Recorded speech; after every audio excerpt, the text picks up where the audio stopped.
Meu irmão, você pode me ignorar o quanto você quiser, mas se eu tiver o seu contato, eu vou lhe mandar este material via WhatsApp, assim como faço com os outros.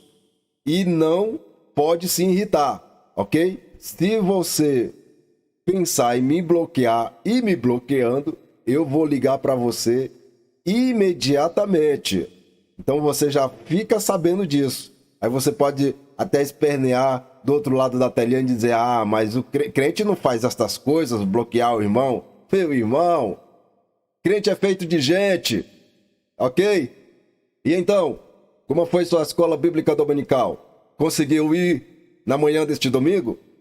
Eu espero que tenha conseguido, em nome de Jesus Cristo, levado a sua casa, levado seu amigo e participado desta grande festa que é realizada nas manhãs de domingo.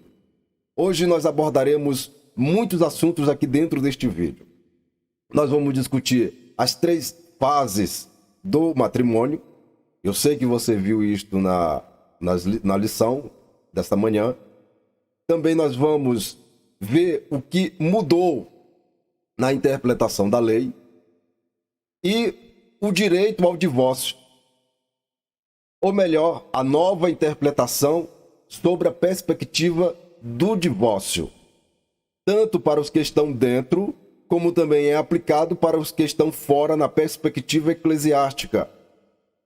E dentro deste ponto, muito sensível, esta sensibilidade é a tinta que usaremos para pintar este quadro. E dentro deste quadro, nós trazemos ou traremos uma mensagem muito importante e impactante para a sua vida, para a sua casa, em relação ao matrimônio e ao divórcio. E dentro deste entendimento é que existe uma conclusão formada sobre as palavras adultério e repúdio, onde elas são associadas em um mesmo naipe, mas não é, ok? Não é a mesma coisa. Adultério é um e repúdio é outro. E sobre isso nós vamos tratar aqui nesse vídeo, trazendo este esclarecimento para você. Eu sei que este assunto não foi discutido dentro das salas de aulas, até porque isto é uma compreensão dos assembleianos em geral, em todo o quadro geral. É o entendimento comum sobre a questão do divórcio, que adultério é igual ao repúdio. E não é, ok? Não é. Você vai viver no seu sofrimento com o seu cônjuge, se você quiser, a partir de hoje. Porque eu vou lhe trazer o entendimento sobre o que ficou a partir do momento em que Jesus adiciona a sua cláusula do 7º mandamento, que é não adulterarás, e suas prerrogativas. Então vamos descobrir esta mensagem. Segue conosco. Graça e paz. A paz do Senhor Jesus Cristo.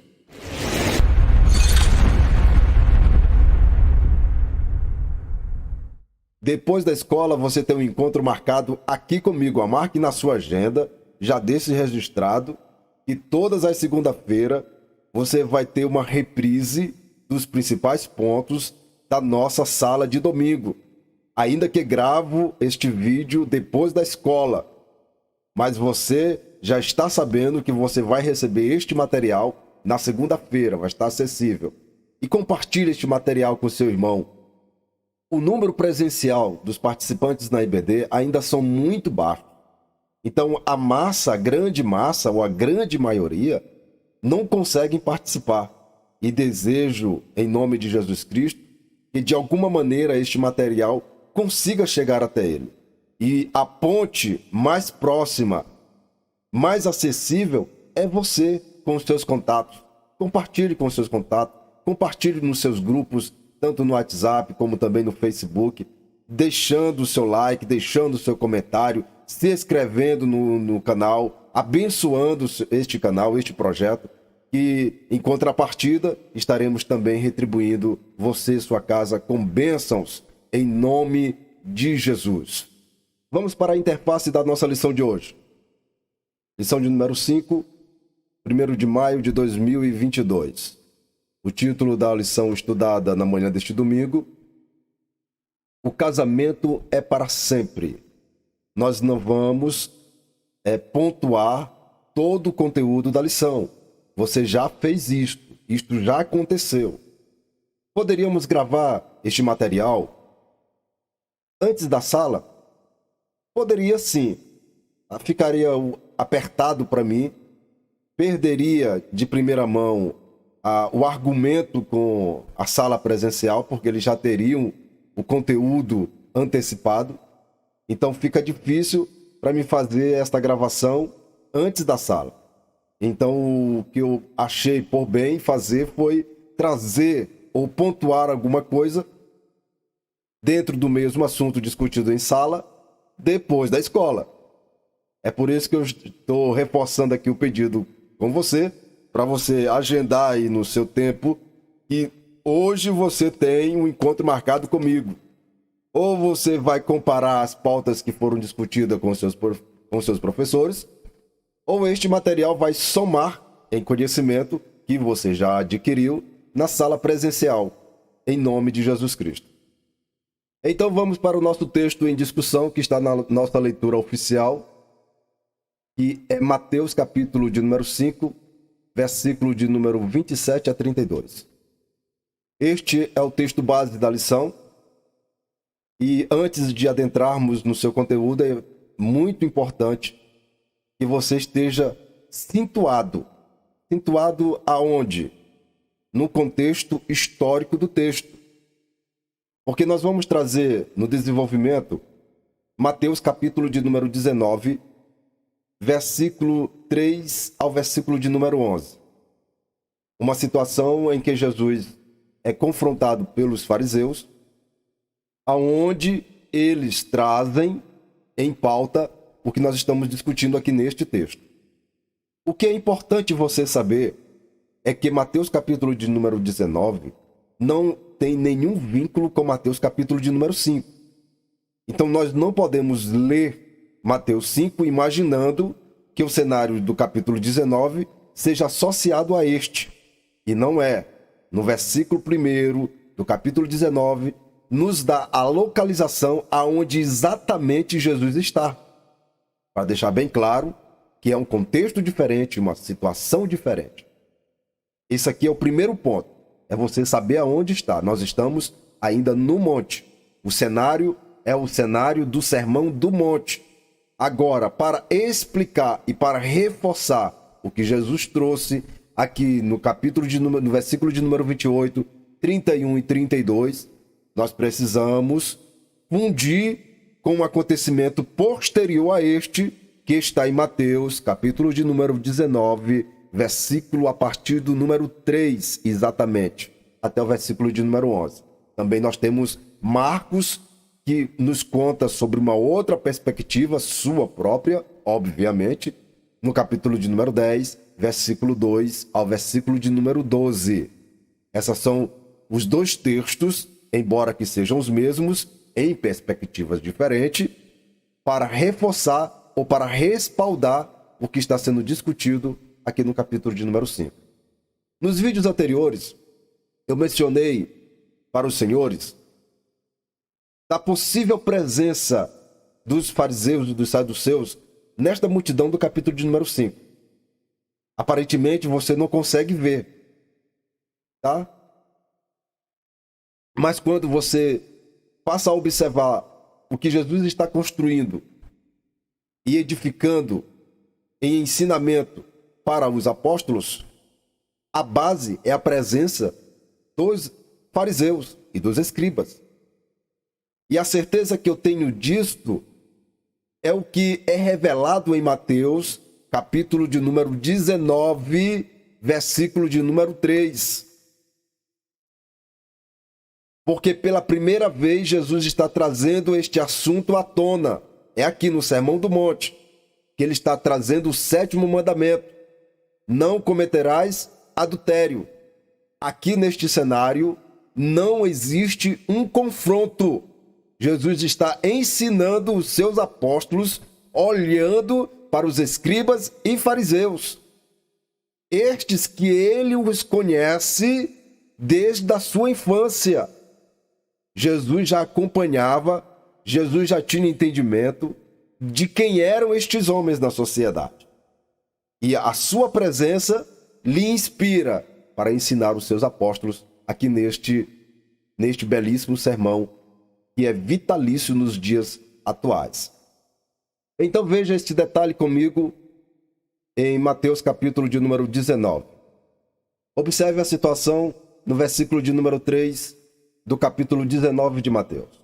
Então chegaram ao pé dele os fariseus, tentando-o e dizendo: é lícito ao homem repudiar sua mulher por qualquer motivo? Como eu sei que você está situado no contexto do capítulo de número 5,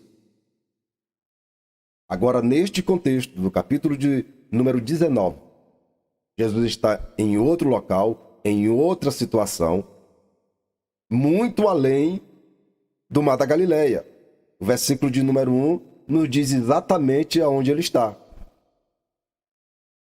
Mas estes também sabiam do que tinha acontecido lá no pé do monte.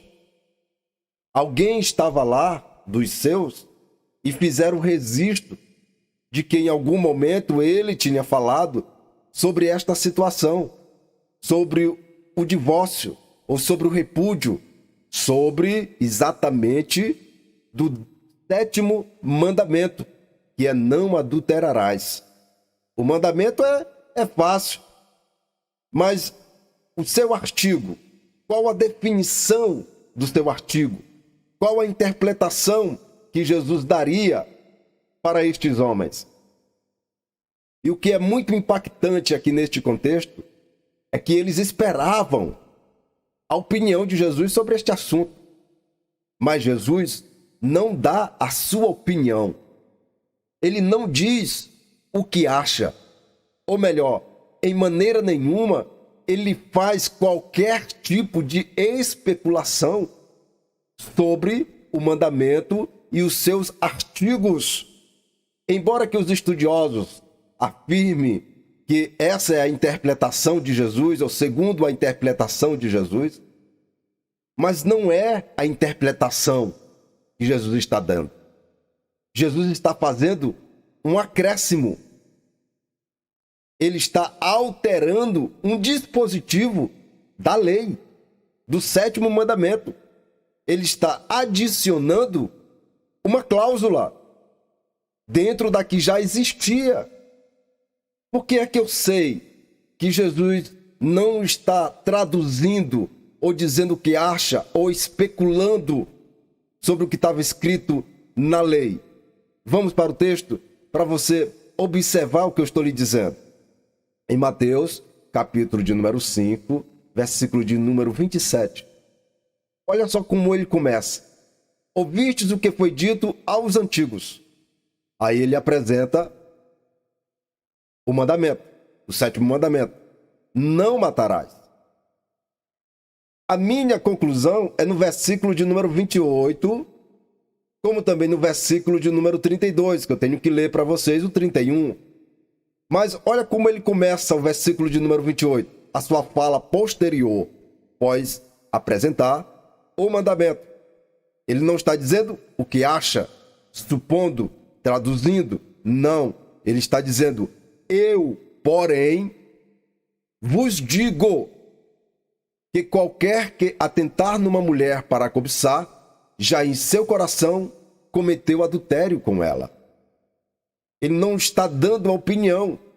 Isso não tem dentro da interpretação da lei.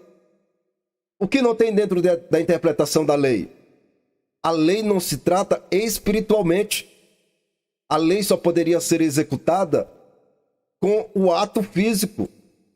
Jesus agora está transcendendo do físico para o espiritual. Lá, aqui nos mandamentos, no 7º mandamento, como nos demais, só poderia ser executado a pessoa se houvesse o ato. Agora Jesus está adicionando um novo artigo, que é apenas desejar com o olhar. Então não é você só olhar. Além do olhar, você tem que desejar para cometer o ato. Mas o ato não é físico, agora é espiritual. Isso também vai ser cobrado. Da mesma forma, quando ele continua ainda dentro do mesmo mandamento, agora ele entra especificamente dentro do artigo do mandamento, que é Deuteronômio capítulo de número 24, versículo de 1 a 4. Esse é o artigo da lei, não cometerás adultério, ao 7º mandamento. Também foi dito aos antigos: qualquer que deixar sua mulher, que ele dê carta de desquite. Olha novamente: eu, porém, vos digo que qualquer que repudiar sua mulher, a não ser por causa de prostituição, faz que ela cometa adultério, e qualquer que casar com a repudiada, comete adultério. Particularmente, eu não me sinto confortável em dizer que Jesus está fazendo uma tradução, dando a sua opinião, o que acha, ou especulando. Não. Ele está dando uma determinação. Ele está criando dispositivos para o Novo Testamento. Quando ele menciona estes dispositivos, tanto aqui no monte pela primeira vez, como no cenário de Mateus capítulo 19, nós vamos observar isso novamente lá no capítulo de número 23, mais uma vez que Jesus confronta os escribas e fariseus. Aqui nós vemos Jesus literalmente formulando o Novo Testamento. Mas a sua palavra, o seu conceito, a sua regra, a nova regra aplicada, ela ainda não tem vigor, até no presente momento. É muito importante você observar o fato em que está sendo construído. No período do ministério de Cristo, estas palavras ainda não eram regra de vida. E observe outra situação, que aqui em nenhum momento Jesus está abolindo os mandamentos. Ele está adicionando novas cláusulas dentro dos artigos dos mandamentos. Então toda a lei ainda continua em vigor aos nossos dias. Literalmente. Só que os outros dispositivos não são aplicados ou eles não são usados para nos medir. O que nos mede é estes novos dispositivos que Cristo está adicionando no seu entendimento. Muita gente tenta invalidar as antigas escrituras ou o Velho Testamento. Mas isso não é possível. Se invalidarmos o Antigo Testamento, nós vamos tornar nulo esta parte também, porque ela está ligada diretamente à Torá. Aqui temos uma linha direta. Se rompermos ou se cancelarmos, se defendermos a ideia ou o pensamento de que a lei não tem mais serventia para a igreja, nós estamos anulando os ensinamentos que Cristo registrou dentro do Novo Testamento com seu sangue. Quando eu lhe disse que estes ensinamentos ainda não estavam em vigor, é porque o testamento que estava sendo desenhado, pintado por Cristo, só seria oficializado com a sua morte. Assim como o primeiro testamento, que é o antigo, foi selado com sangue, o Novo Testamento também teria que ser selado com sangue. É isso que eu quero que você entenda aqui de imediato.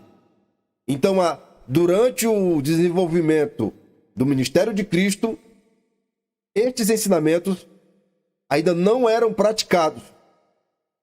Não tinham poder sobre a vida do homem. Agora, depois da sua morte e selada com sangue, isto está em voga até os dias de hoje. E sobre este filtro é que nós seremos medidos. E eles permanecerão até o milênio. Se eu ficasse com essa ideia de até o milênio, eu aqui tropeçaria de uma forma gritante. Mas este evangelho, ele é eterno. Então, ele não vai somente até o milênio. Ele é um evangelho eterno, é para sempre. Então, isso não muda, não vai mudar. Embora que, segundo as correntes filosóficas, eu tente abolir o Velho Testamento, mas eles estão unidos, estão presos um ao outro, fundidos. Não é possível, meu irmão, desassociar o Antigo Testamento com o Novo Testamento. Não dá para vivermos por metade. Ou vivemos inteiramente, ou não. Não existe aquela vida em cima do muro. Não. Ou você está com um pé do outro lado, ou você está com os dois pés do lado de cá. Então você se decide, ou lá ou aqui.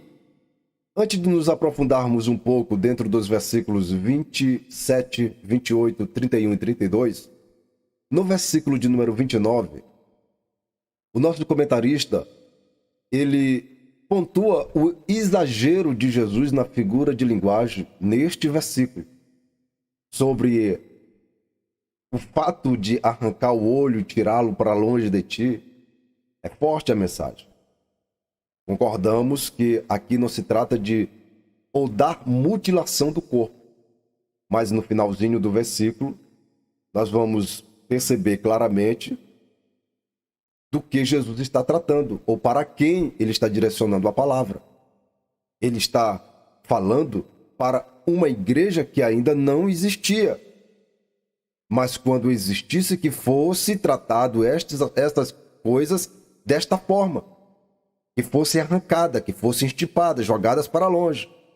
Quando nós vemos no finalzinho do versículo 29, ou a terceira parte do versículo: pois-te é melhor que se perca um dos teus membros do que todo o teu corpo seja lançado no inferno.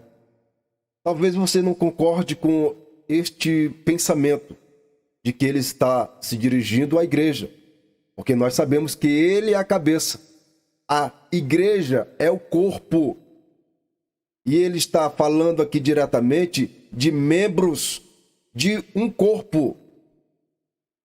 Se eu concordar com a ideia de que este texto não está se referindo sobre as situações que devem ser tratadas, como devem ser tratados os problemas dentro da igreja, também vou ter que abrir mão de Mateus capítulo de número 3, versículo de número 10, aonde ele diz que o machado está à raiz das árvores que não produz, porque se elas não produzirem, serão cortadas e lançadas no fogo. Então eu tenho que considerar também este texto um exagero, embora que não seja na mesma perspectiva, direto. Ele está falando de cortar, de lançar fora o que não produz, o que não presta, mais uma vez. E Paulo, dentro deste contexto aqui do versículo de número 29, Paulo levou isso aqui tão a sério que o seu coração, depois dele ter feito isto, ele posteriormente mudou seu entendimento. Paulo levou isso aqui no pé da letra.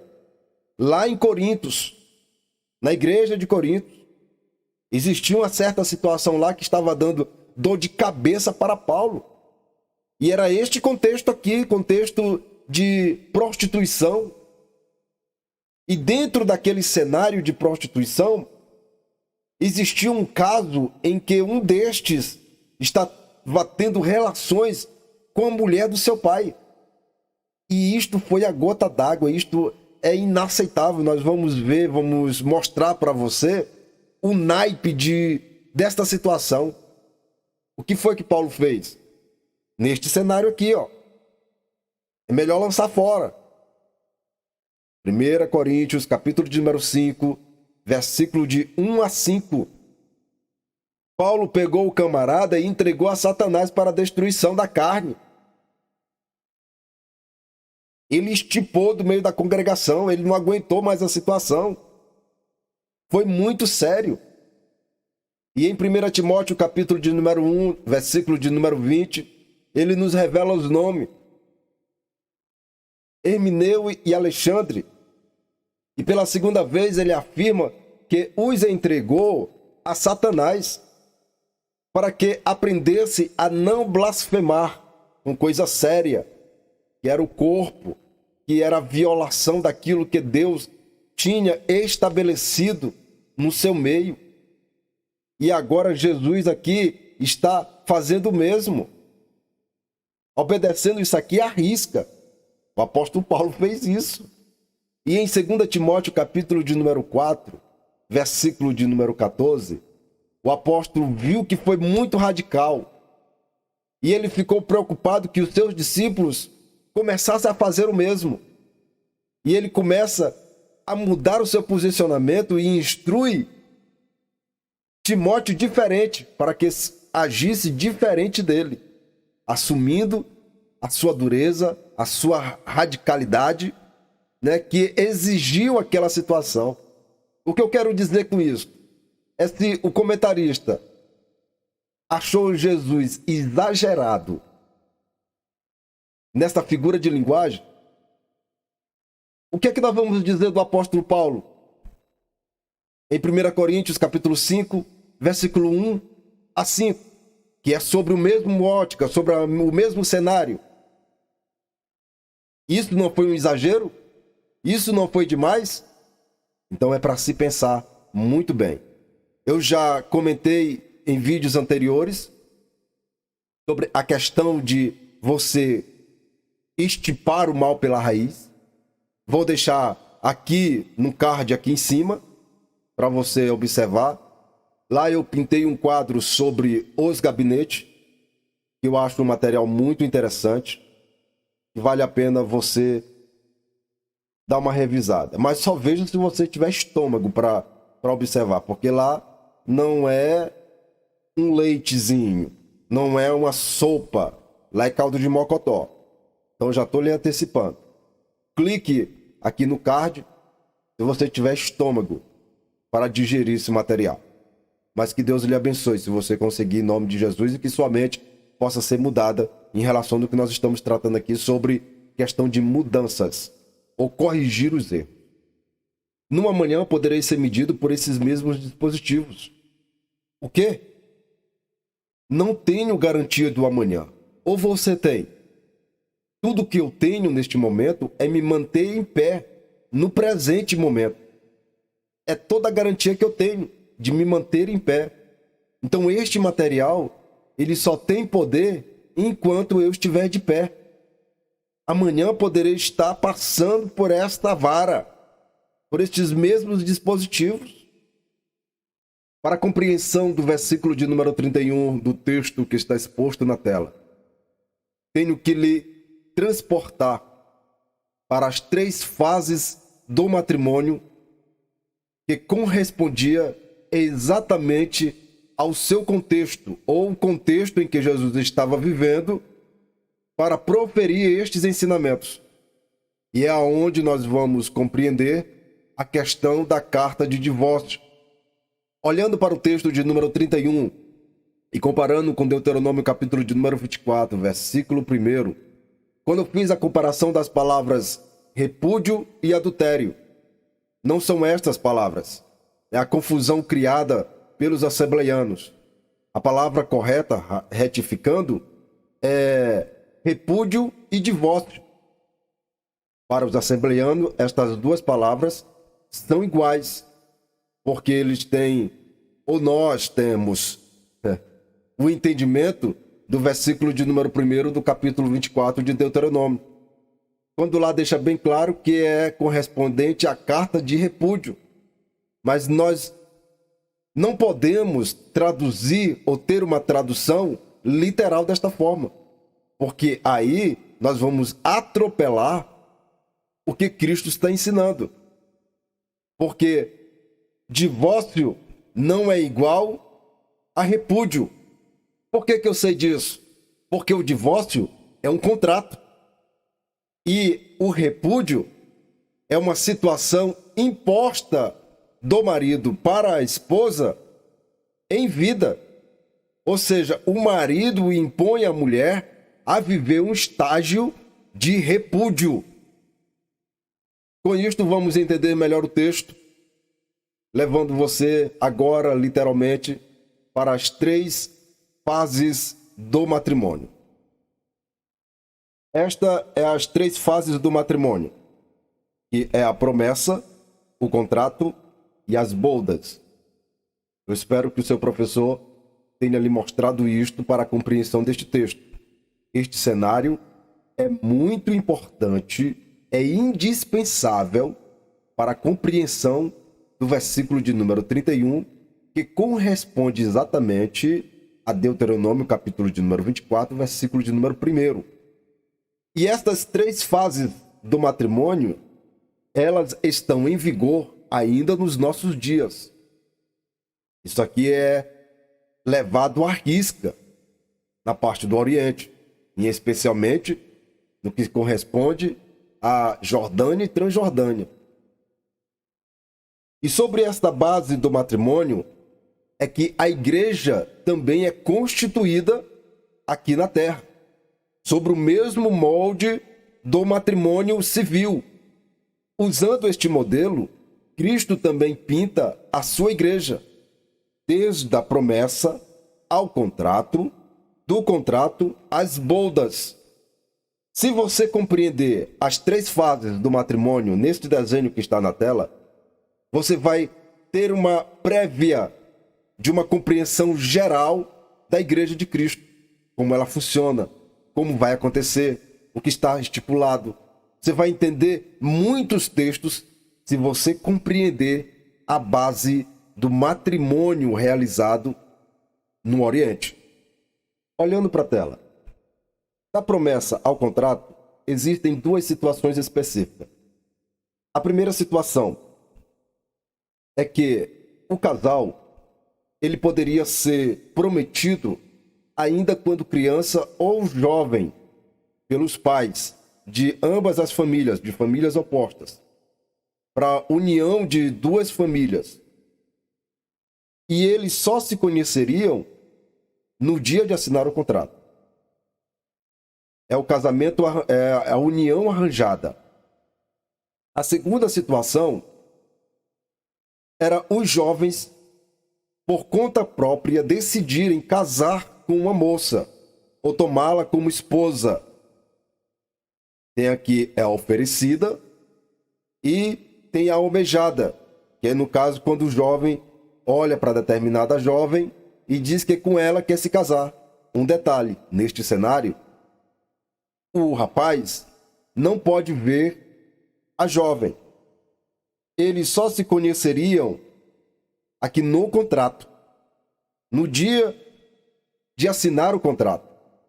Porque quando o jovem se engraçasse da moça ou da família que ele queria fazer parte, o pai da moça estipulava um valor, que é o valor do contrato, o dote, porque é considerado uma menina, uma joia rara na família. Então, como é considerado uma joia, então o seu valor ou o valor para tê-la seria muito alto. E muitos não conseguiam pagar este valor. Nós temos um exemplo típico disto de Jacó, que não tinha o correspondente o que foi cobrado pelo seu sogro. Em compensação, ele pagou com mão de obra. Então, se a pessoa não tivesse poder aquisitivo, então era feito um acordo para ele fazer o pagamento de outra forma. Assim como fez Jacó, pagando com mão de obra. Mas aqui nesse ponto de vista, diferente do de Jacó, porque ele viu as meninas e inclusive teve um contato com ela visivelmente. Qual é o contato que ele teve? Ele sabia que uma era mais bonita do que a outra. E ele queria a mais bonita. Aí você conhece a história. Nesse ponto de vista aqui do casamento estipulado na época de Cristo, os noivos da promessa ao contrato, eles não se conheciam. Como você observa a cultura da Jordânia e Transjordânia, na parte do Oriente, as mulheres são todas vestidas sobre um manto. Então você não tem acesso, se não for pelo casamento, de olhar para o seu rosto ou parte do seu corpo. Isso é uma afronta se o homem fizer isto. Então, somente no dia do contrato é que ele, pela primeira vez, olharia para sua esposa. Mas tem um detalhe aqui. Ele só tem acesso à imagem da esposa ou da prometida depois que ele paga o dote, o contrato, e assina as cláusulas.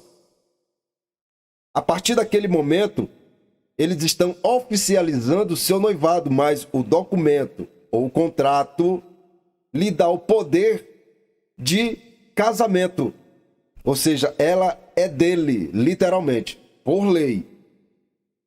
Quando ele assina o contrato, depois que já tem pago o valor estipulado pelos pais da moça, aí, pela primeira vez, é que eles vão ver a face destas meninas. E é aqui que nasce Deuteronômio, capítulo de número 24, versículo de número 1. Que quando eles olham as meninas não são agradáveis aos seus olhos. E eles saem de lá arrasados. Veja bem, veja no mapa. Quando eles assinam o contrato, pagam o montante, 1% do dote o pai entrega para a menina, para a esposa do esposo, porque aqui já são esposos, marido e mulher. E do contrato às bodas, tem um período de 1 ano. Então, é neste período que os dois vão ter uma proximidade sem relações sexuais, mesmo que sejam marido e mulher. Eles não podem ter relações sexuais no período de 1 ano. É o que corresponde ao período do noivado. Qual o melhor exemplo para tipificarmos esta situação? O de José e Maria. É o melhor exemplo para clarificarmos esta situação do contrato às bodas. Maria já está desposada. E veja que José está com Maria todo o tempo. Este período é para que possa nascer um sentimento entre ambos. Porque o relacionamento tinha que ser pautado também em cima de sentimentos, não era só em cima do papel. Eles tinham que criar um relacionamento, porque aquele negócio ali era para sempre. O problema é que, segundo Deuteronômio, capítulo de número 24, versículo 1, eles passavam um ano inteiro procurando um meio para quebrar o contrato. Mas antes de falar a respeito, o que é que significa as bodas? No período de 1 ano, o esposo está organizando a casa. E as bodas correspondem exatamente o recebimento da esposa em casa. E é neste cenário que a Igreja de Cristo está. Aqui existe um cortejo muito especial no dia das bodas, que vai se repetir no arrebatamento da igreja. Então, se você quer compreender a história da igreja, o melhor modelo é o matrimônio realizado em Israel. Este é o mapa. Se você compreender isto aqui, você vai entender a história da igreja com mais facilidade. Porque, veja bem, no primeiro cortejo, é o cortejo do noivo para receber a esposa em casa, nas bodas. No cortejo do esposo, o mestre de cerimônia é o amigo do esposo. E isto é muito tipificado no casamento de Isaac. Lá atrás, lá em Gênesis. Voltando aqui. E enquanto o da esposa são as virgens. Elas saem na frente para receberem o esposo que está vindo ao seu encontro. Veja bem, as virgens não é a esposa. Agora eu espero que você compreenda um pouquinho, ou que pelo menos acenda as centelhas, que existe coisas mais na parábola das 10 virgens. Quando nós ouvimos mensageiros, pregadores pregando e fazendo a tipologia das 10 virgens à igreja. E não é. A parábola das 10 virgens não corresponde à igreja. Você consegue compreender isto aqui agora, observando esta cerimônia do contrato, as bodas, do recebimento em casa? Isso para a igreja é João 14. A casa já está pronta. Falta só Cristo vir buscar a sua esposa. E depois do contrato pago, ela é esposa. Embora que esteja desposada, ela é esposa. Então, a partir deste mapa, eu tenho uma ótica dos acontecimentos da igreja com mais amplitude. Quem são as 10 virgens? Você não sabe? Quem são as 10 virgens, literalmente? Ou as 5 virgens, porque nas 10 existem 5 prudentes? E as 5 que não passaram no teste? Quem são as 5 virgens? Não lhe ensinaram isso? Talvez mais na frente a gente discuta isso. Eu sei quem são.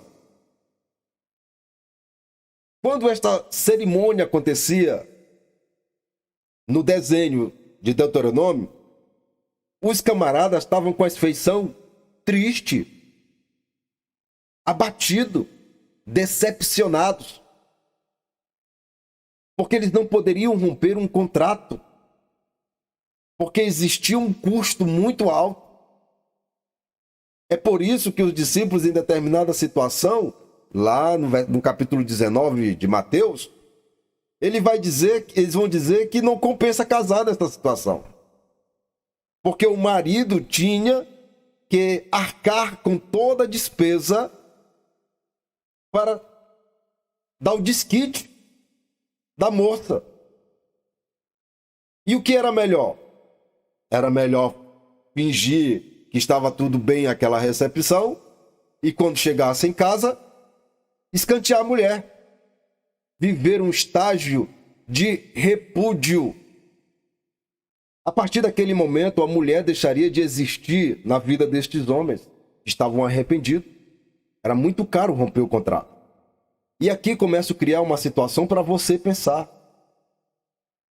O divórcio não era prejudicial para a mulher quando ela recebesse a carta de desquite, como está descrito em Mateus capítulo de número 5, versículo de número 31, correspondente a Deuteronômio capítulo de número 24, versículo 1.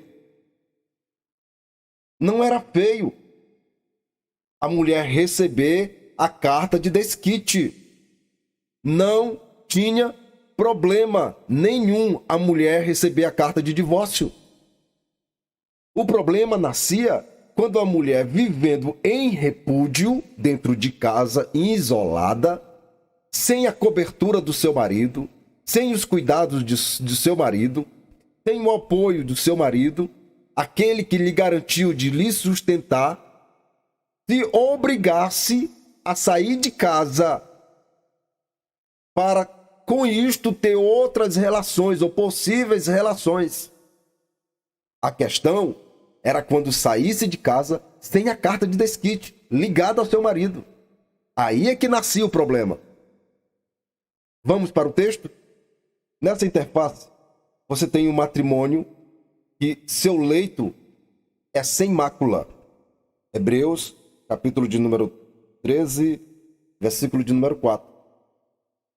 Que é o que corresponde ao primeiro triângulo. Sem máculas. O segundo é o matrimônio com máculas. E que precisa ser tratado. Porque se não for tratado, o dano é maior. O prejuízo vai além do que se pode imaginar.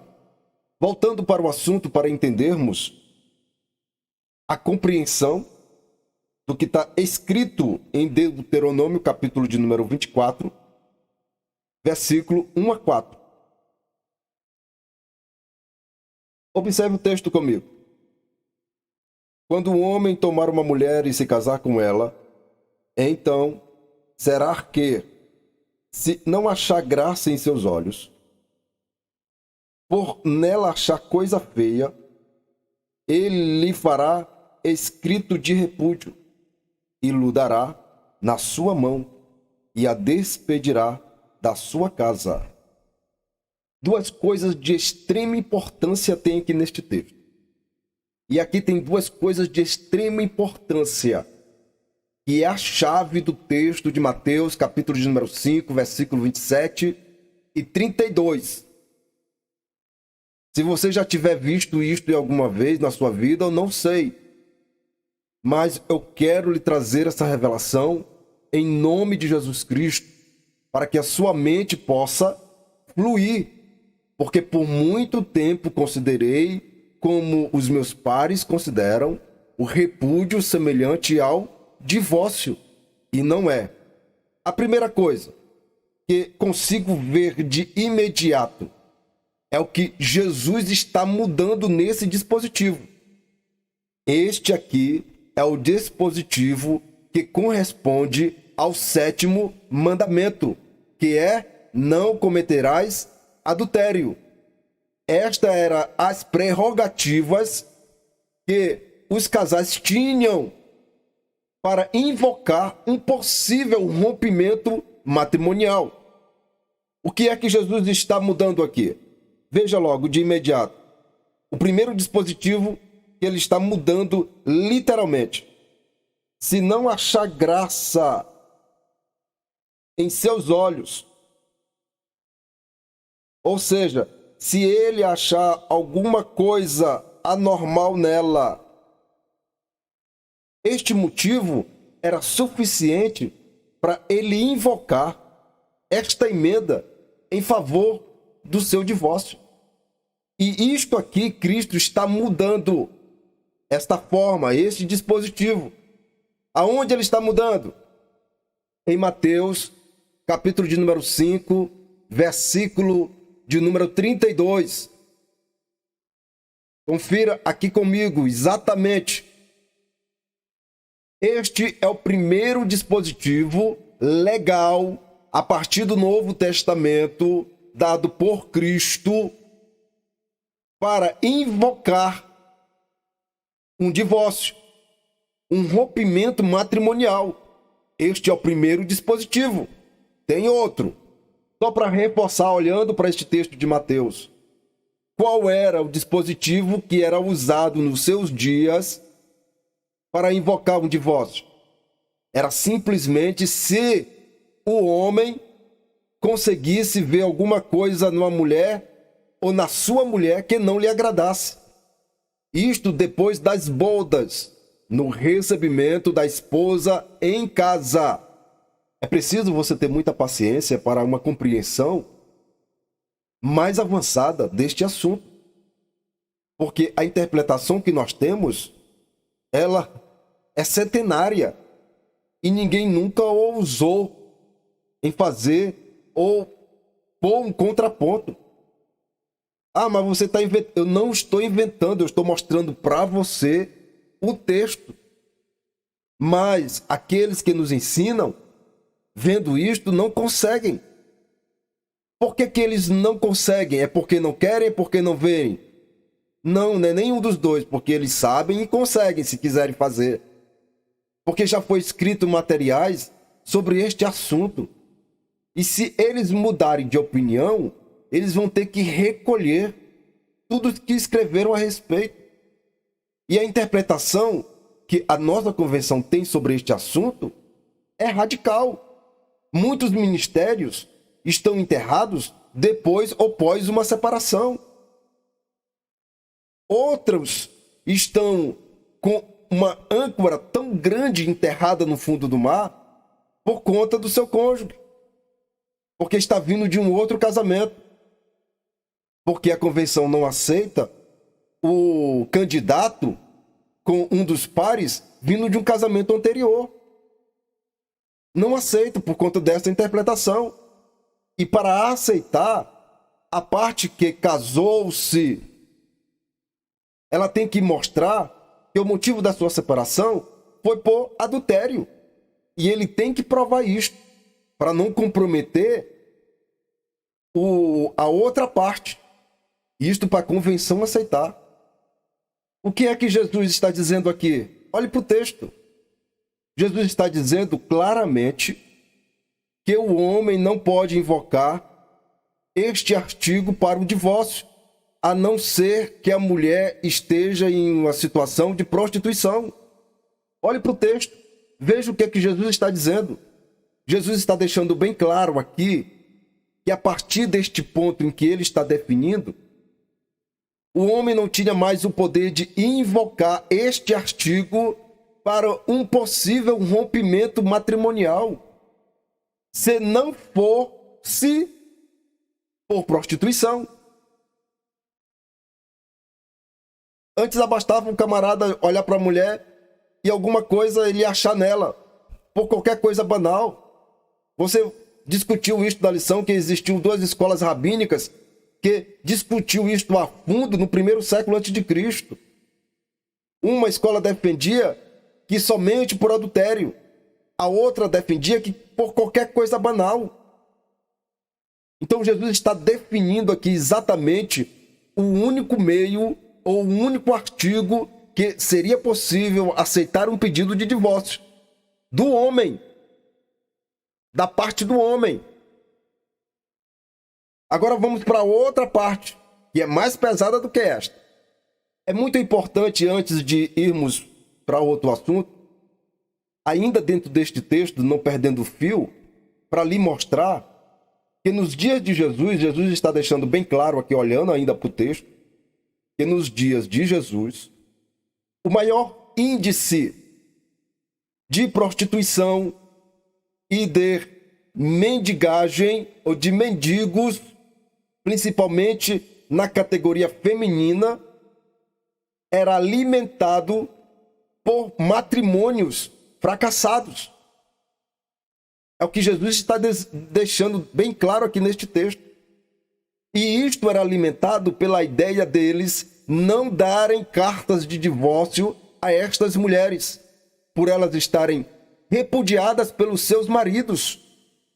Então elas não tinham uma outra opção.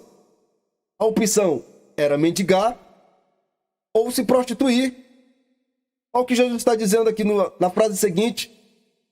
O dispositivo anterior de Deuteronômio, capítulo de número 24, versículo de número 1, ele alimentava a indústria do adultério nos seus dias. E isto precisava ser contido. E é isto que ele está fazendo aqui. Você não acredita? Olhe para o texto. O comportamento deles não darem cartas de divórcio para estas obrigava a se prostituírem. E isto elas cometiam adultério e faziam outros cometerem também. Ah, mas isso não prova o versículo da continuação do que eu estou lhe mostrando. Quando estas encontram pretendentes na vida para se casarem, porque elas estão presas ainda ao seu primeiro marido. Ela está vivendo um estágio de repúdio. Elas não receberam a carta de desquite ou de divórcio. E por este motivo, aqueles que unem-se a elas cometem adultérios. É isso aqui que o texto está mostrando. Você pode gritar do outro lado, o que é que tu está querendo dizer? Que divórcio não é igual a repúdio. Mais uma vez, divórcio é um contrato entre ambas as partes. O repúdio é uma situação que o homem obriga a mulher a viver. São duas coisas totalmente diferentes. Vamos voltar agora para Deuteronômio, capítulo de número 24, para compreendermos o restante do pensamento. a outra parte. Observe a continuação do texto. Você lê de imediato o dispositivo que dá legalidade ao marido para invocar o divórcio. E em seguida, aqui está a instrução. Ele fará um escrito de repúdio. Aí você pode dizer, e então, jogador? Divórcio não é igual ao repúdio ou não é? Está escrito aí. Não é. Não é. A cláusula do contrato seria discriminada como repúdio. Lá na cláusula do contrato que ela receberia do seu marido, sobre estes termos, quais os termos dele ter encontrado nela alguma coisa que ele não lhe agradasse, seria desenhado em escrita o seu termo ou motivo pelo qual ele estava dando carta de divórcio para ela. E o motivo era repúdio. Essa era a classificação para esta situação. E agora, você consegue entender isso aqui? Ainda não? Vou dizer novamente. Primeiro, nós temos o motivo pelo qual o homem poderia invocar o dispositivo para o divórcio. Está acima, está descrito por Moisés. Moisés foi quem escreveu. É um artigo da lei de número 7, o 7º mandamento. Não cometerás adultério. Então Moisés, pela dureza dos corações, ele pôs esta cláusula para facilitar a vida destes em uma sociedade. Qual é a cláusula? Se ele achasse alguma coisa que desagradasse, está aí, está marcado aqui, vou deixar marcadinho para você. Quando ele discriminasse e apresentasse lá diante do juiz, que ele tinha que pagar as despesas do juiz, ele tinha que apresentar o motivo. O juiz ia perguntar para a parte que estava invocando o divórcio, qual é o motivo do rompimento matrimonial. Não gostei de X, ela fez Y, não foi louvável. Então o escrito, o documento redigido que a mulher sairia com ele seria classificado como repúdio. Então, para a mulher não viver no estágio de repúdio, é-lhe dado a carta de desquite.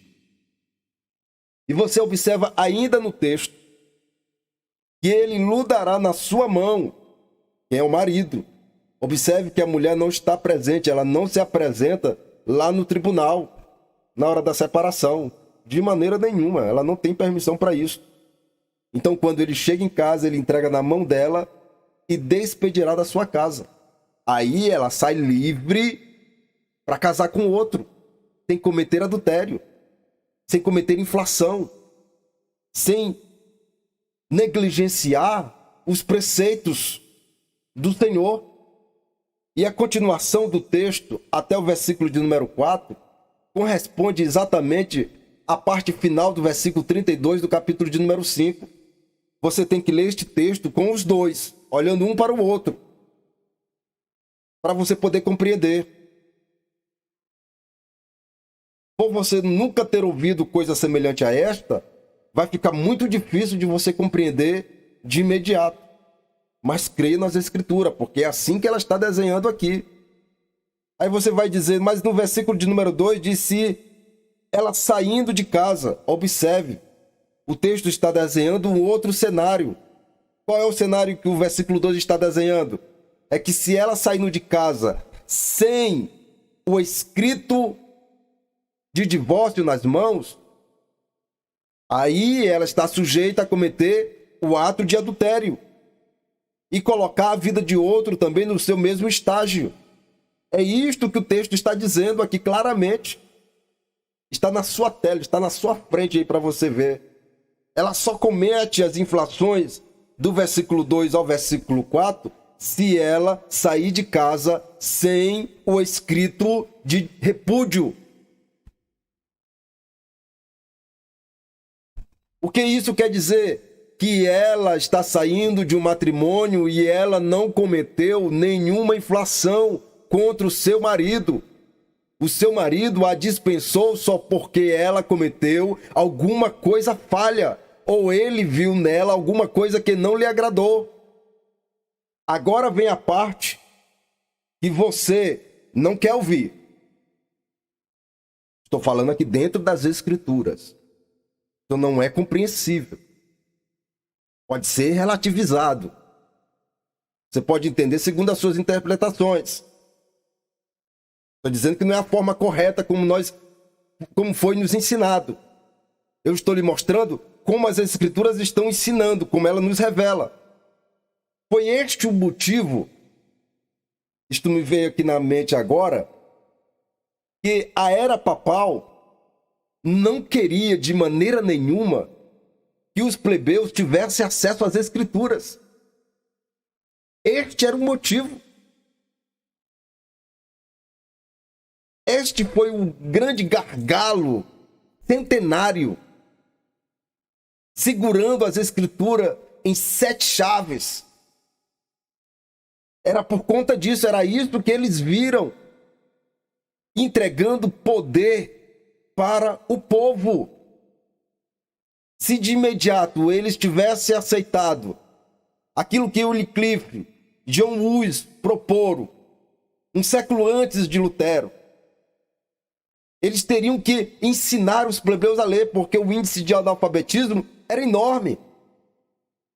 E o motivo de não deixar disponível as Escrituras para o povo era exatamente isso aqui. Porque se eles o fizessem, eles seriam medidos naquilo que estavam ensinando. O que eu estou lhe mostrando aqui, você pode estar nas suas mãos com a Escritura aberta, conferindo o que eu estou lhe dizendo. Mas antes era só o que você ouvia. Você acha que Lutero não sabia disso aqui? Ele sabia sim, era isso que Lutero queria. Porque ele queria medir com a vara e essa mesma vara pudesse lhe medir. E todos os ensinamentos, todos em uma regra geral, no que diz respeito às Escrituras, elas têm que ser respaldadas dentro das Escrituras. Agora, se ensinam errado, por que não pode corrigir? Por que não pode voltar atrás? Aí você vai dizer assim, tu passou isso na sala de aula, presencial? Eu não sou doido, meu irmão. Isso aqui é uma afronta direta aos meus pastores, se eu fizesse isso presencialmente. Lhe falei já por diversas vezes, conheço os meus limites, conheço as minhas fronteiras, e lá sigo regras. Existe um código de ética e de moral a ser obedecido.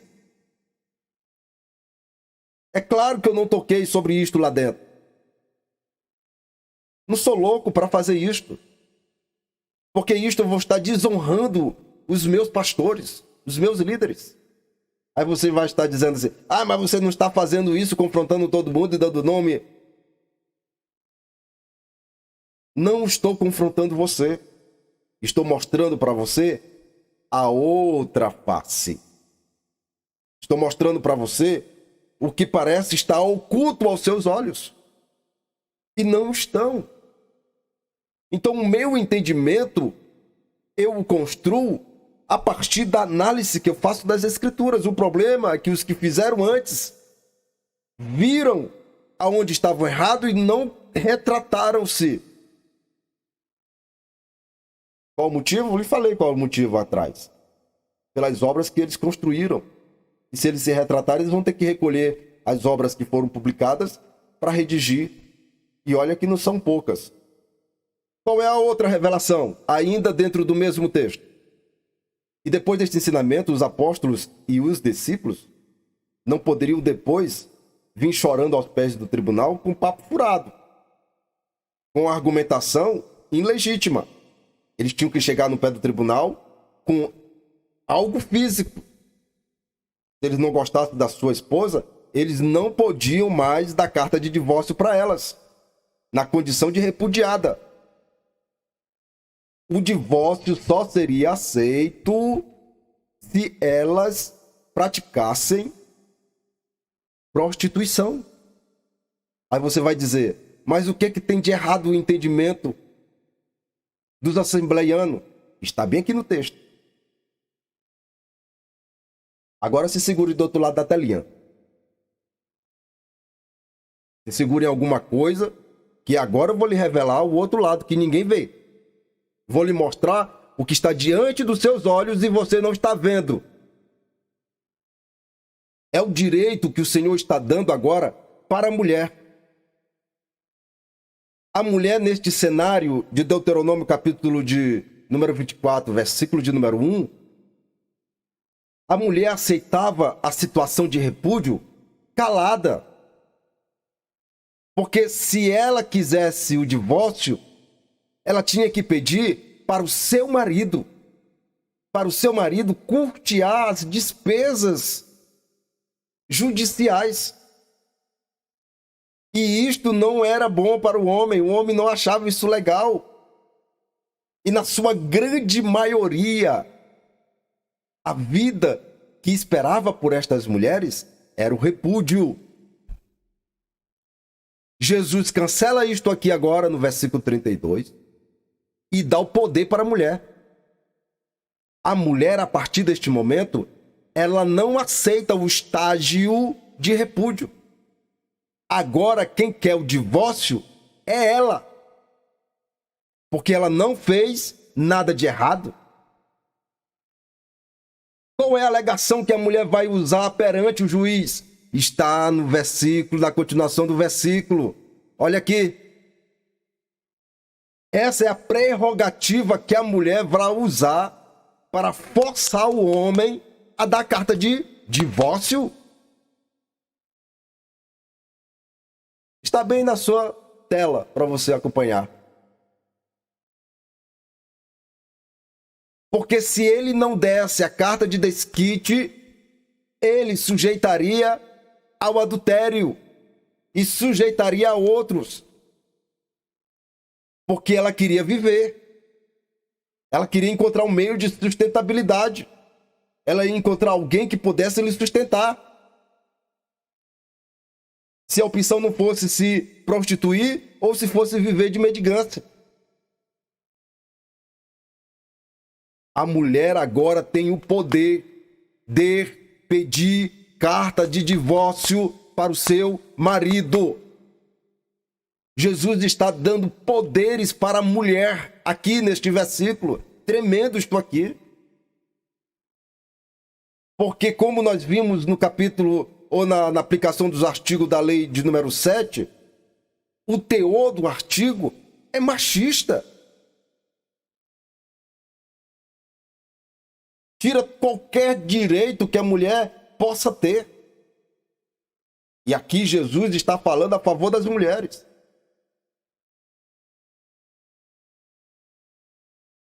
Agora vem a mensagem. Vem a parte séria disso aqui. A questão do repúdio. Nos dias atuais, isto é uma realidade dentro da igreja. Não estou falando lorotas.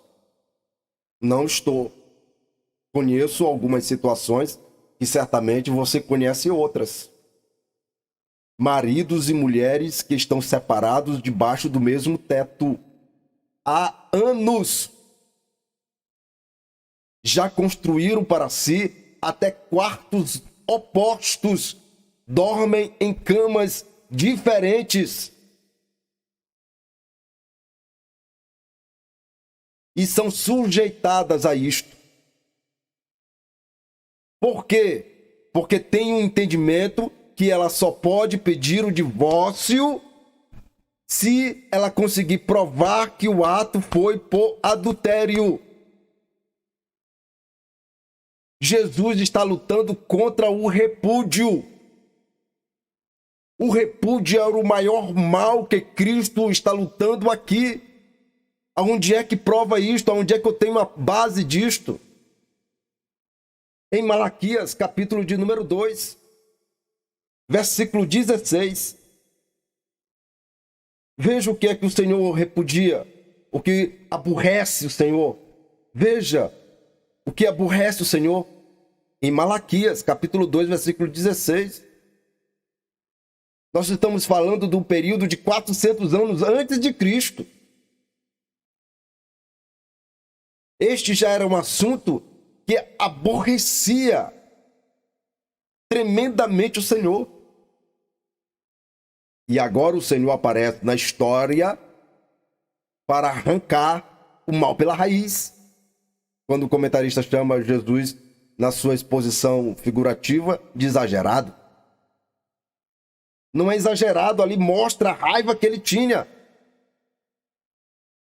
Jesus está indignado porque é o pensamento do Pai. O repúdio. Estou falando aqui do repúdio. Não é o mesmo que dizer divórcio. São duas coisas diferentes. Já falei 2 vezes aqui. Então você está dizendo que é a favor do divórcio. Não sou a favor do divórcio, como também Cristo não é a favor do divórcio. Ele deixa isso bem claro no capítulo 19. O que Deus uniu, não separe o homem. Agora, para viver neste estágio, é por isto que Moisés criou este dispositivo na lei. Pela dureza do coração do homem. Não é do coração de Deus o divórcio. No coração de Deus, o matrimônio, ele tem um leito imaculável.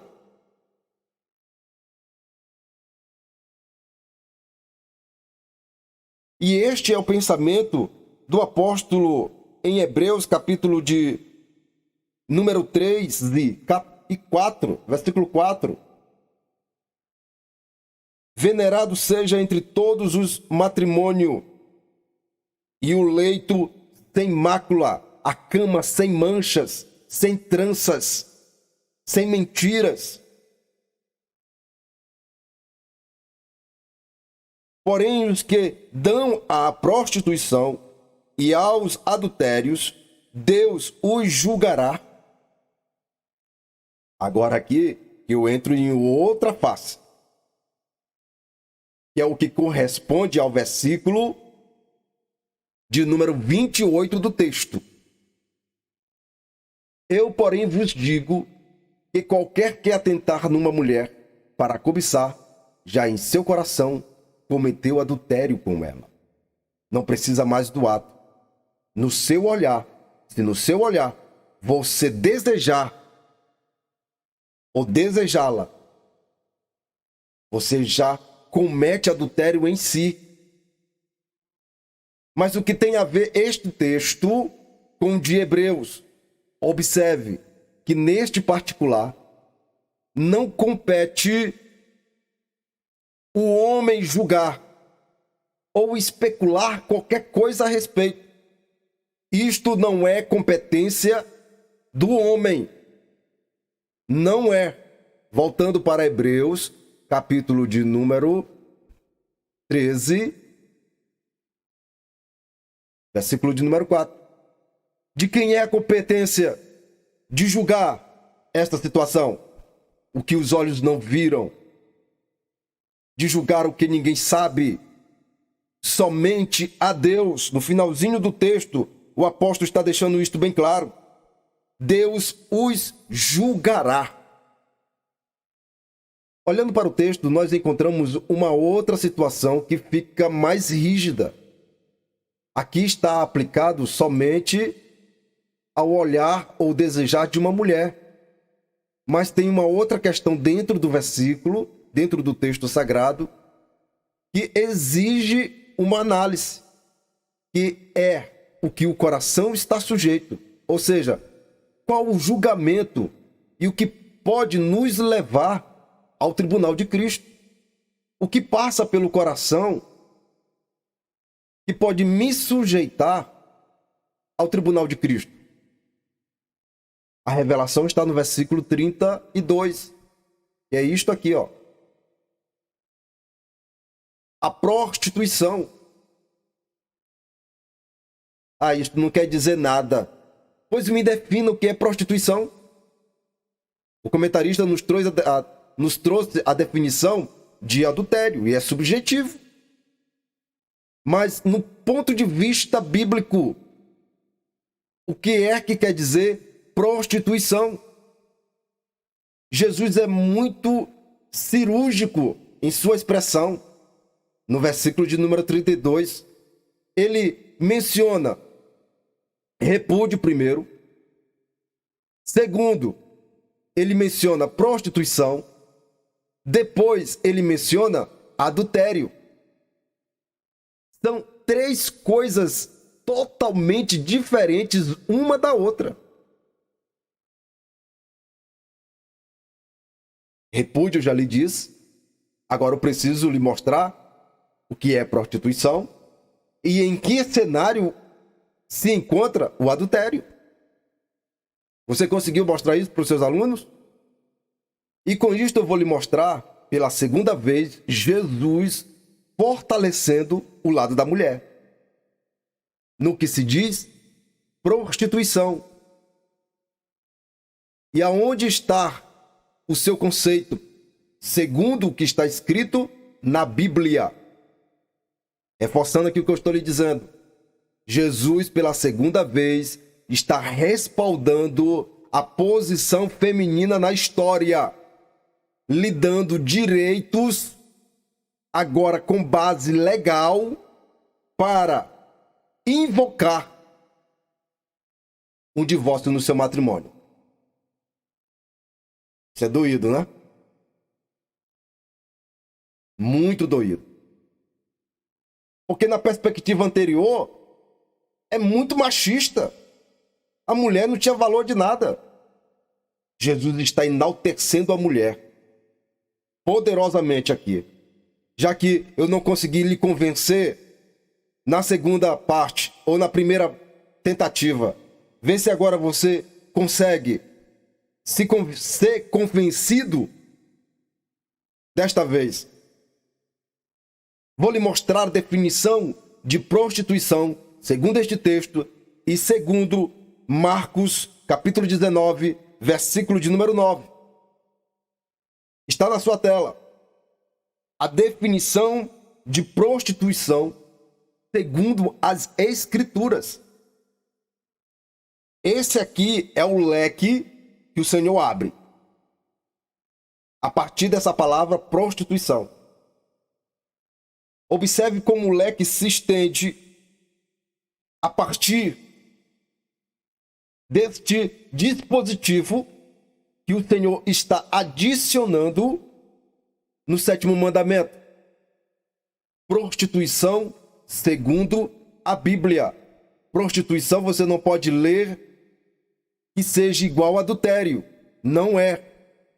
Vou lhe mostrar aqui na cena quando é que é adultério, quando é que é fornicação, quando é que é abominação e quando é que é depravação.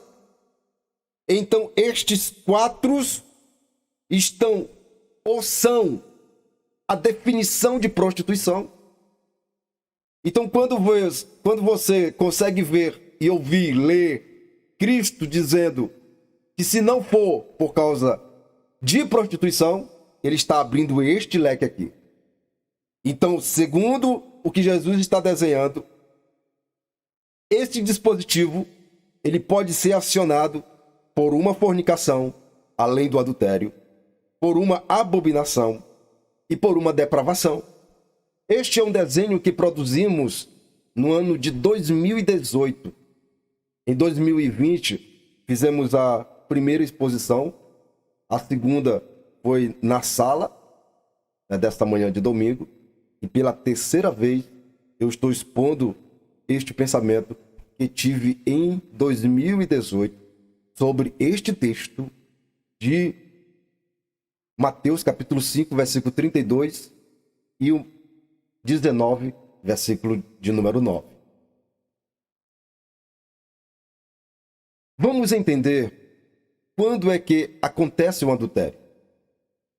Fechando aqui o nosso vídeo, já está muito longo. Não se escandalize do outro lado, é as Escrituras Sagradas.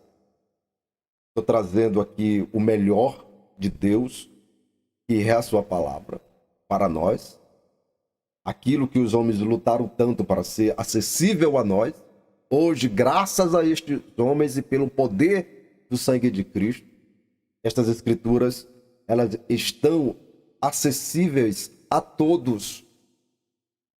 Então, tudo que eu estou mostrando para vocês, vocês estão do outro lado, com a mesma escritura nas mãos, medindo as minhas palavras.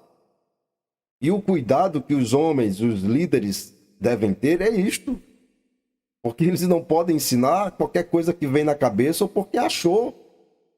Porque, em contrapartida, o outro lado também tem as mesmas escrituras. É a mesma régua. A vara que dá em Chico, dá em Francisco, onde está popular, com todo respeito aos Chicos e aos Franciscos que existem no nosso país e no mundo. Quando é que é adultério? Quando é que uma pessoa comete adultério? Quando é que uma pessoa pode ser medida pela vara da fornicação? Ou quando ela está cometendo fornicação? Quando é que ela está cometendo abominação? E o que é abominação? E o que é depravação? Embora que abominação já seja um dispositivo que nasce dentro da abominação. Só que classifica, tem uma classificação diferente da abominação. Mas o teor, a sentença final, é a mesma para essas duas partes, abominação e depravação. Elas não são as mesmas, mas elas estão embutidas em um único segmento que é abominação. Só trouxe aqui separado para mostrar para você aonde é que se classifica exatamente a parte de depravação. Então, a partir de hoje, você vai poder fazer uma análise sobre o que você vai ouvir, sobre o que você vai ver, sobre o que você vai acompanhar, que são coisas diferentes, com mais precisão. Você não vai tomar decisões precipitadas. Você vai ter o entendimento de um juiz da lei. Você vai ter o entendimento que os escribas e os fariseus deveriam. Mas, hoje, em Cristo Jesus, este é o entendimento que seus sacerdotes devem ter dentro da casa. Porque nós somos parte de um sacerdócio real. Ainda que não sejamos da tribo de Levi. Você compreende o que eu estou lhe dizendo? Como sacerdotes de Cristo, é obrigação nossa ter a ciência destes dispositivos para fazermos uma análise segundo o que foi ensinado por Cristo, seus apóstolos. Quando eu identifico um adultério? Quando o Y do casal A se envolve com o X do casal B. Ou quando o X do casal A se envolve com o Y do casal B. Literalmente, isto é adultério. E segundo o que nos desenha o versículo de número 32, é que nos traz essa revelação, que o solteiro comete adultério quando ele se envolve com o Y de um dos casais, seja o A ou seja o B.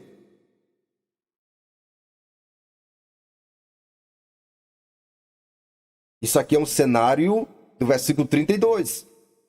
Cenário onde o jovem comete adultério. Este aqui é o único cenário em que o jovem comete adultério.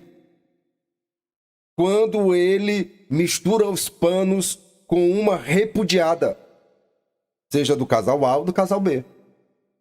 Agora, se esta que aqui neste desenho está repudiada, se ela receber o desquite do seu casamento, o jovem casando-se com ela, ambos estão livres da condenação deste dispositivo.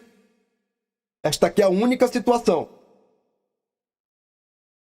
Então você pode voltar o vídeo quantas vezes você quiser para você rever o que estou lhe desenhando aqui. Este é o cenário de adultério. E quando nós identificamos uma fornicação, quando o casado X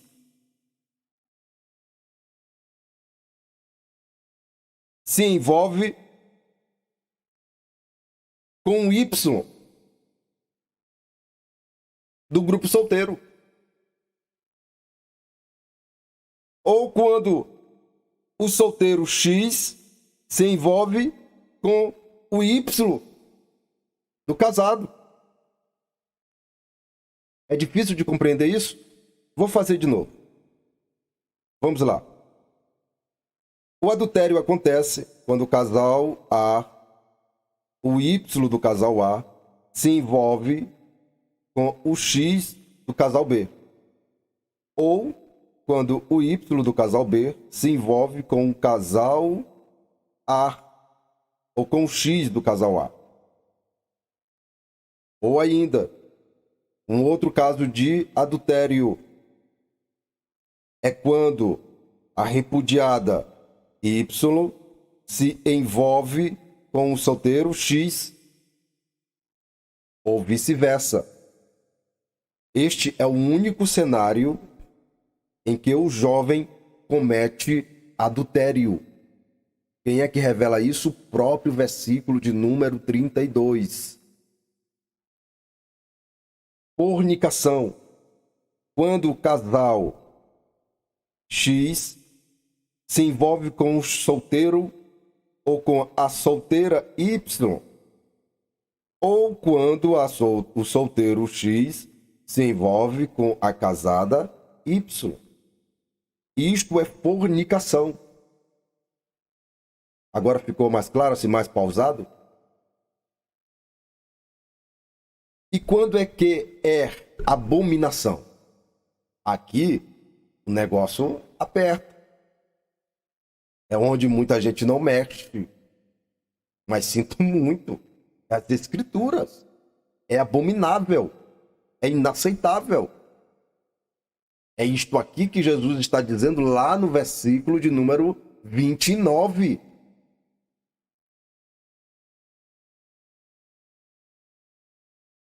É lá que ele está dizendo isso aqui. Arrancar o mal pela raiz. Tá? Arrancar o mal pela raiz. Ou por acaso arranca um olho e as córneas ficam. Ou ele corta a árvore acima da raiz. Vê se o machado não está mirando lá na raiz. Quando é que é a abominação? Quando o X do casal A se envolve com o X do casal B. Ou quando o Y do casal B se envolve com o Y do casal A. Isto é abominação. Continua? Não. Claro que continua. Os solteiros estão de fora disso aqui? Também não. Olha aqui o desenho. O que Jesus está ampliando no mandamento de número 7 é tudo isso aqui. Quando é que o solteiro comete abominação? Quando ele se envolve com o casal A ou com o casal B. Ou entre si. Entre si quem? Entre solteiros. X com X, ou se envolve com o A e o B. Ou Y com o Y, entre jovens, ou o Y com um dos casados.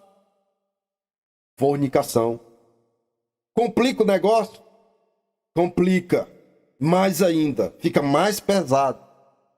Tanto quanto os casados, como os solteiros, X ou Y se envolve com animais.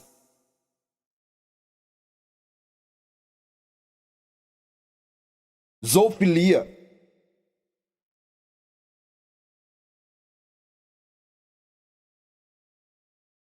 Isso aqui é duro? Isso acontece nos nossos dias? Isso tem vertente no século XXI? É claro que tem. A questão é se isto aqui existe dentro da igreja. Esta é a questão. E ninguém pode mexer. O dono dela está chegando. Qual é a sentença desses aqui? Uma pena leve? Não. Isso aqui é abominação. Está acima do primeiro e do segundo ponto que nós vemos. E o que se trata de depravação? Ainda no mesmo quesito. Qual é o quesito? Da sentença. Da sentença radical.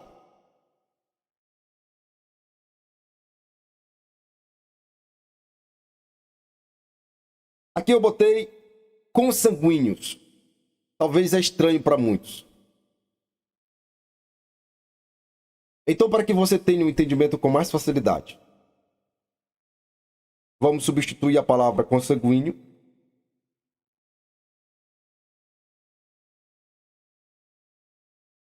para incesto. É isso que quer dizer. Outra abominação. São relacionamentos consanguíneos, no primeiro grau. Está em Levítico, capítulo de número 18. Você pode desfolhar sua Bíblia e dar uma passadinha por lá e você vai ver as abominações as quais existiam e continuam existindo. A questão é se elas existem dentro da igreja. E é nessa questão do incesto e da fornicação é que mencionei a história de Paulo lá em Corinto, com um problema que ele sofria. Estava acontecendo essas duas situações na congregação.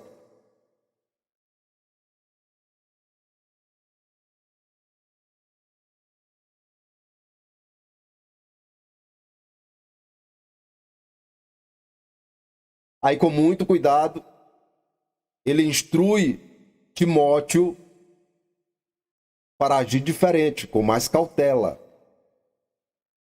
Porque ele foi muito radical. Então, meu irmão, existe um meio para tratar essas coisas. Você que não quer mexer.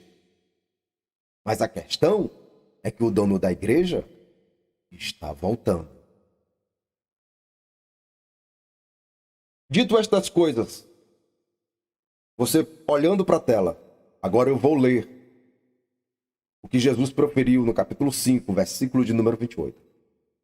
Eu, porém, vos digo que qualquer que atentar numa mulher para cobiçar, já em seu coração cometeu adultério com ela. Qual a interpretação feita a partir desta análise? Segundo o versículo de número 28.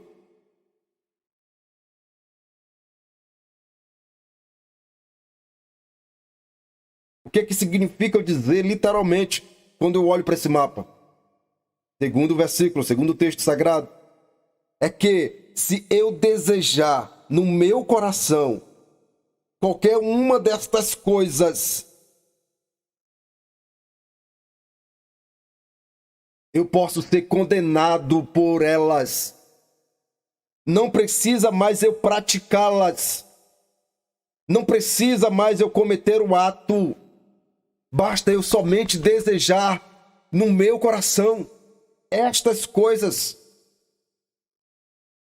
É isto que Cristo está dizendo no versículo 32. Reforçando a pauta para a mulher. Segundo esta análise, você tem o direito de invocar o artigo que lhe dá pela Constituinte o divórcio. Você vive se você quiser. Nesta situação. Nada lhe prende. Você precisa viver. Jesus lhe deu poder para isto. O casamento, ele não é 200% só da parte do homem. O casamento corresponde a 100% em cada parte. Cada parte corresponde a 100%. Então eu tenho que apresentar meu 100%. Como uma mulher também tem que apresentar os seus 100%. Para sermos completos. Não existe um matrimônio por metade. Se você deseja coisas semelhantes a esta, o tribunal a quem você deve recorrer é Cristo. A primeira impressão parece que é difícil compreender este assunto. Mas não é difícil. É difícil aceitar. Ser medido por ele. E isto sim é difícil. Mas creio poderosamente que o Senhor tenha falado no seu coração. Que você possa ter paz de espírito e ter a ciência que com este tipo de material eu posso arrumar uma briga sem fim. Mas, como eu lhe disse, este é o motivo da existência deste projeto. Mostrar a outra face das Escrituras. A face que foi ocultada aos seus olhos por muito tempo. Eu tinha um entendimento anterior. Quando eu tive e quando eu fui impactado por esse entendimento, mudou a minha vida. Mudou meu relacionamento. Totalmente. Hoje, com base nas Escrituras, eu sento mais a minha esposa e nós botamos tudo sobre a mesa. Antes de irmos para o leito. Porque quando o apóstolo diz lá em Hebreu, um leito sem máculas, sem cabelos trançados, são emaranhados na mente. Quantas situações não se tem ouvido de pessoas, de homens, que deitam com as suas mulheres pensando em outra. Ou quando a mulher deita com seu marido pensando em outro. Você viveu esta situação? Você agora conhece o remédio. Esta situação é tratada por um único tribunal e não é dos homens. É quem lhe conhece a fundo. É quem vai lhe medir exatamente o que corresponde o seu deslize, o seu erro. E você vai pagar o preço, é claro. O homem, certamente a punição seria sem misericórdia. Mas Deus, por sua misericórdia, restaura o casamento, restaura o matrimônio, porque é seu desejo que o matrimônio seja saudável, verdadeiro. Quando se fala de leito saudável, quer dizer que quando você estiver com a sua esposa ou você com o seu esposo no seu quarto, que sejam vocês mesmos, que estejam vocês mesmos. E não que esteja sobre a companhia de um terceiro ou uma terceira. Não é difícil compreender. É difícil de aceitar. Que Deus possa abençoar poderosamente a sua vida, possa continuar abençoando a sua casa, seu matrimônio, que as tranças sejam desemaranhadas, as feridas que você vê de fora do casamento, às vezes você continua dentro, essas coisas têm que ser tratadas. Agora, não esqueça, se você desejou no seu coração, na sua mente, o juiz para julgar é Deus. Somente. Que a graça do Senhor possa ser estendida sobre o seu lar, em nome de Jesus.